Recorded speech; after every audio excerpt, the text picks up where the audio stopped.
Afternoon. It was in the afternoon. My name is Dan Craigie. I'm the Strategic Development Director at Geocom.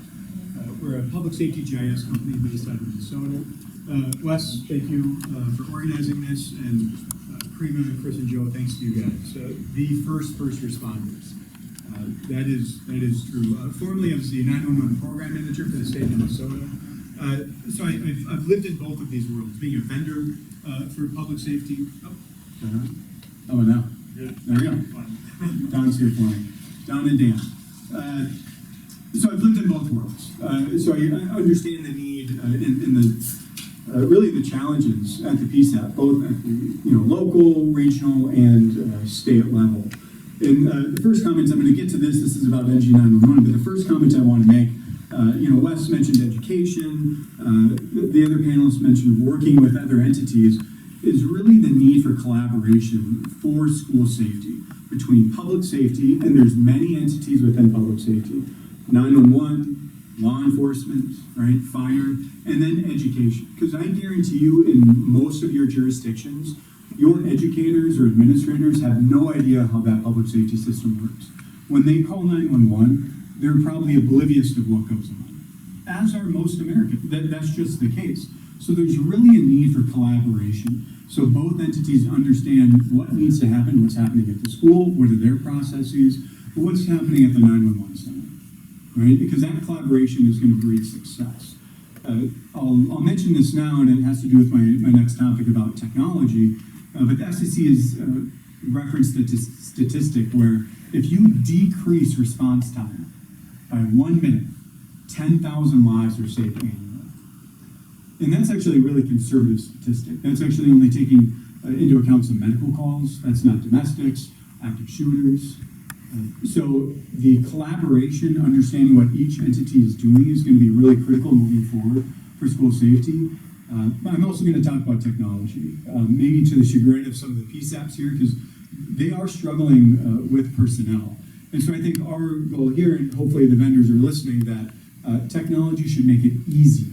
We should not make this harder, because again, we need to decrease the response time. So when we talk about NG911, there's a lot of things going on. It's really the ability to consume multimedia.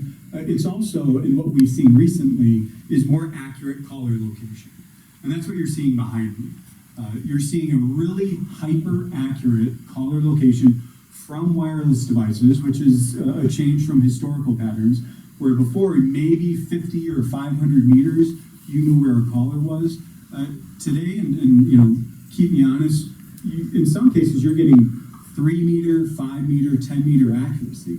That is pretty darn good. And so when the FCC was putting out these mandates to the wireless carriers, this is fantastic. This is great for the industry that 911 caller location information, specifically from wireless devices, was getting more accurate.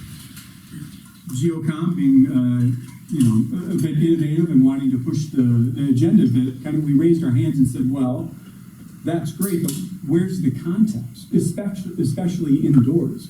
And again, keeping school safety in mind. So when that accurate caller location comes in, this is what you're seeing. It's a really accurate dot, but on a blank space. We don't really understand where that location is.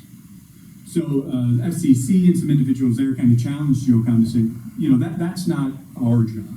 And really that's not the job of public safety. That's a big task to take on, to say how we're going to map all of these buildings, how we're going to provide context.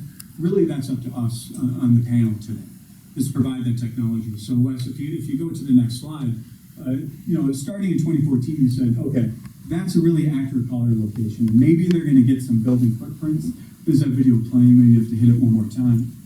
This is still pretty good. You can get some information, but we can do a lot better, and we are doing better. This is not ubiquitous around the United States. There are entities that are doing this currently, working with Geocom and other vendors.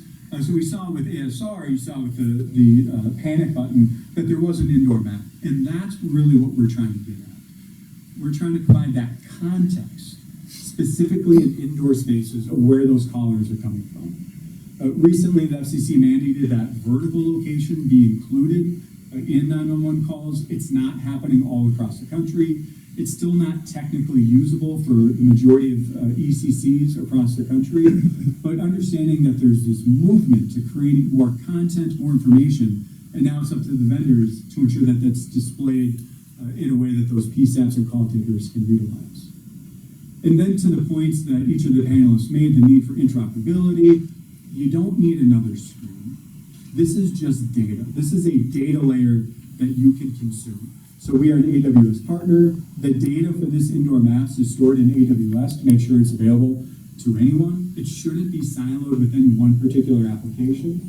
Geocom does sell a mapping product, but I'm not telling you to buy our mapping product.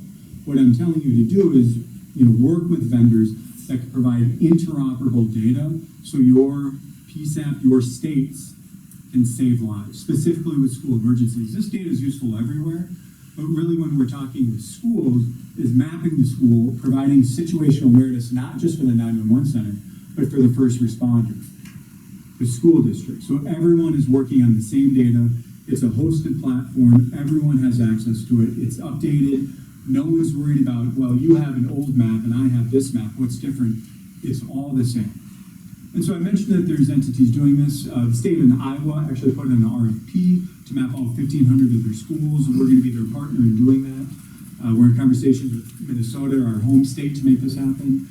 There's regions making this happen. Denko 911 down in Texas, I think they mapped upwards of 85 schools to ensure, again, that their 911 telecommunicators, their first responders, and their school administrators have this common operating picture to ensure that response time is reduced and they can save lives. We're not going to prevent anything necessarily with this data, but we can mitigate the harm, and that's really our goal. That's what I got. I appreciate it. Don, you're next, but I think this also builds on the first panel of funding and training being very key, because there are technology solutions that are there, not always part of the NG911 network, and funding and training are the common themes to take away, in my mind. Yeah, great. So if you run the PowerPoint, that'd be good. Yep. I wanted to start with the keys for success, and Don Ferguson with NGA 911. I'm the CEO of NGA 911. We have a technology platform for service primarily, and Wes, I wanted to thank you for bringing this group together. Thank you for that. And so really in thinking about the problem of school safety, we broaden that to PSAP readiness and what can be done with next generation 911. 4 factors that I thought about was that I think the usefulness of the technology ought to have some clear metrics. And those metrics ought to be formulated in a way that they can be understood and communicated and agreed upon. Because it's not a matter of just one vendor understanding a critical metric. It's a matter of many vendors, many stakeholders, and that's what makes this challenging, this transitional period that we're in with next generation 911. Challenging is that we've got to come up with some metrics that we can have discussions about. So I suggested 2. I suggested that we agree upon metrics: speed, that we ought to be held to account. Technology vendors, we're a technology company. Technology vendors. And I apologize because we talk just about technology, not about the people necessarily, but we believe that technology has got to serve those people. We understand that the technology has got to be usable. So if you find yourself, the PSAP finds himself clicking through various things and trying to figure out certain things during the case of an emergency, that's an out point for us. That's something we got to fix. So speed, how quickly can technology be applied to a situation, and then the magnitude. How wide can that technology impact and assist in handling that situation? 2 critical metrics, and so you start to think about, well, what are your automated protocols? What are the protocols that you can look at today that you can say, oh, my technology will do these 10 things when that situation happens, and it's going to happen automatically, and it's going to be served up to my dispatchers in a manner that they're going to understand it very clearly. They're not going to have to guess. They're not going to have to look through manuals, look for a button, look for certain technologies that are making that information accessible to them, speed and magnitude. The second point is standards. Nina has worked hard and long at developing standards. They're pretty good. There's obviously, and we can all agree that there's some holes that need to be filled, but they're working hard at filling those holes. So those standards are important to us because we go out and we work with County A deploying our core, and they got to interoperate with County B, C. They're neighbors. They got to interoperate with their neighbors, and the neighbors wanted to go with a different core. These technologies, this information, this critical information needs to be able to flow seamlessly between those neighbors, neighboring states, neighboring counties, to those people, because unfortunately, emergency situations don't stop at a border driven, a line drawn on a map. It just doesn't work that way. But money does. Money doesn't. Money pays a lot of attention to those lines drawn on a map. Fortunately or unfortunately, it is what it is, right? So these standards are going to allow us to go do our thing in this particular area, and to make sure that when it comes time to interoperate, that it's going to be possible, because in the past it wasn't even possible, and then B, that it's going to be affordable and able to be done within a reasonable period of time. And that's where the standards come into place. That they should provide, that these standards, while the vendor community and the carriers are investing their efforts, all of which is free time that they put in, they donate to Nina, that they ought not to favor one vendor over another, that they ought to be carrier agnostic, they ought to be vendor agnostic, these standards. And then the third point is, we entered into a relationship with Amazon back in 2015. That relationship has been good for us. Back then, when we mentioned the word cloud in the context of a public safety discussion, they were looking for the tail that was growing out of my rear end, or the horns that were sticking out of my head. It was a very foreign concept, but I can't imagine that a deployment ought to be done without having it deployed on the cloud. And those arguments are becoming more and more clear at a very high level. That cloud infrastructure accelerates deployment, and it increases agility, so that maybe you don't have to have all of your call takers sitting in one place, but because you've got call it an agile or flexible core system, you have a hardened PSAP, but not all of your functionality is sitting in that PSAP. It can be connected to other and from other locations where you get the same user experience, just in a different location. And then finally, this is all about, for us, PSAP modernization. I've heard that echoed, modernizing the PSAP across all the applications, call handling, CAD, core, analytics. PSAPs must be able to leverage that new technology, and that new technology must be delivered in a manner that they can understand it. And that is not going to come from one vendor. We don't want to be the only vendor. That's a lot of responsibility. We look at it from both sides. We want to be one of those vendors, and we want to be one of those vendors that is working hard with the other technologies that you've chosen to deliver that experience that and I hear it in the room, I heard it from you all, that you can kind of imagine now how it ought to be, but we're not there yet. We are in transition. But that transition is towards next generation 911, so that we can leverage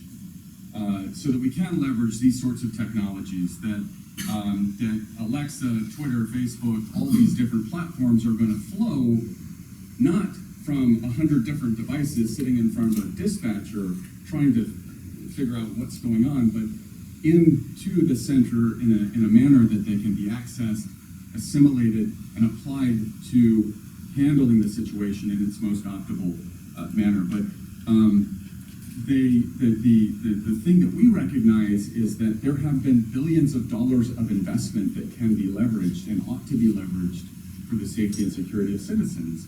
And those have, in order for those to be harnessed, they have to be delivered in a manner, again, that the PSAP can understand, that they can leverage, that they can use. Given that every call that comes into PSAP could be completely different, and in fact is. Leveraging those technologies, next generation 911 without leveraging those is shooting a bit short. And I'm not promoting ShotSpotter, but I wanted to point out and just acknowledge them that it's a great example of a technology that is, again, transition. You can use that sound if you've got all the sensors to identify the shot, but here you go, here's a use case that doesn't work indoors, right? So I'm gonna guess that, they got a pretty good team. I'm gonna guess that they heard that, and they probably said put more sensors, I'm gonna guess, or whatever, but I mentioned this specific use case with this particular partner only because it's a good example of these vendors speaking from the voice of the vendor. We want to earn your trust. We want to earn your business, and we're going to continue to press the innovation because the vendors that I've spoken with share sort of this DNA of public safety that good is not good enough. You just keep pressing until you get it right. And we are nowhere near right today. So that if you hit this situation where you've got a school incident, well, you drop a shapefile. You originate a shapefile, you drop it on that area, and certain things start to happen. Again, I'm talking what we could imagine, because that's where it's going to start. We got to imagine how it can be better. We shouldn't be stuck with where we're at. We should imagine how it should be better. So a shapefile, you originate a shapefile, you drop it on a school location, and all of a sudden you've got all the cameras that are managed by the city feeding into or providing a feed. You've got perhaps these ring cameras or any other private cameras that are also coming in to offer additional information on the incident. And you've got 2 minutes. I'm going to do it. I will do it. Because I could talk about this all day, and I'm sorry if it's, and I'm just about done. So basically the point here is I wanted just to challenge us all to not get stuck. I mean, I understand we are where we're at, but don't get stuck there. Imagine better. Imagine a shapefile drop down. Imagine all these cameras, the alerts, the messaging, the Twitter feeds, the SMS messaging, all being driven by a shape being dropped on an area, and all of a sudden you get all those feeds. It's a very different flow than what's happening today. This again echoes that point. Grab all the media, whatever that media is, voice, text, deliver that into a meaningful experience inside of PSAP, and to reemphasize this notion of the cloud. I think that we've gotten to a point where we understand the value of the cloud, we trust the cloud, we understand that not only is it secure, but it also is a very secure, and perhaps in a lot of cases more secure than local infrastructure. And whether that cloud, we work with Amazon, is Azure or Google, the same rules apply.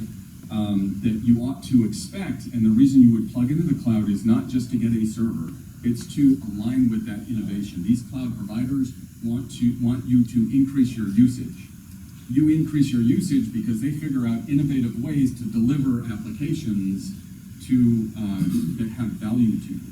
So that's the symbiotic relationship that exists, and there are emerging technologies that are coming in with AI and machine learning, but they also provide the rudiments, the data, the collection, ingestion, short-term, long-term storage. All this comes in from the cloud.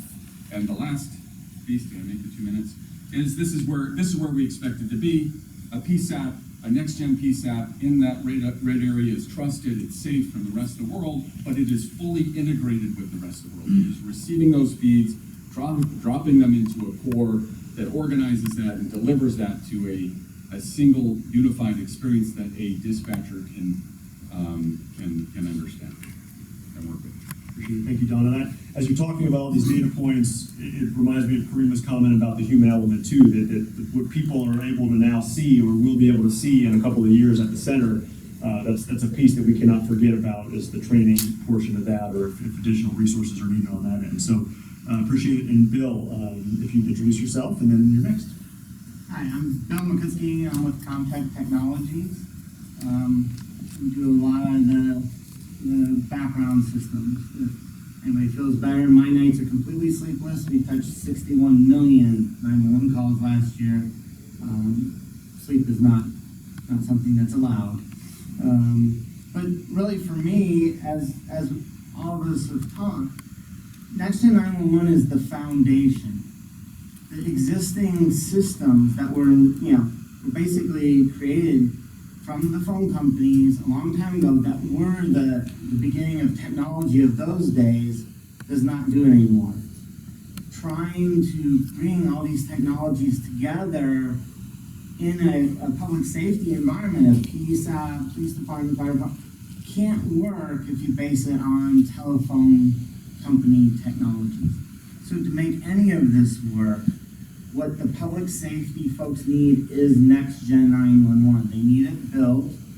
It provides that foundation. It gives that concept of state and nation capability to deal with the underlying data.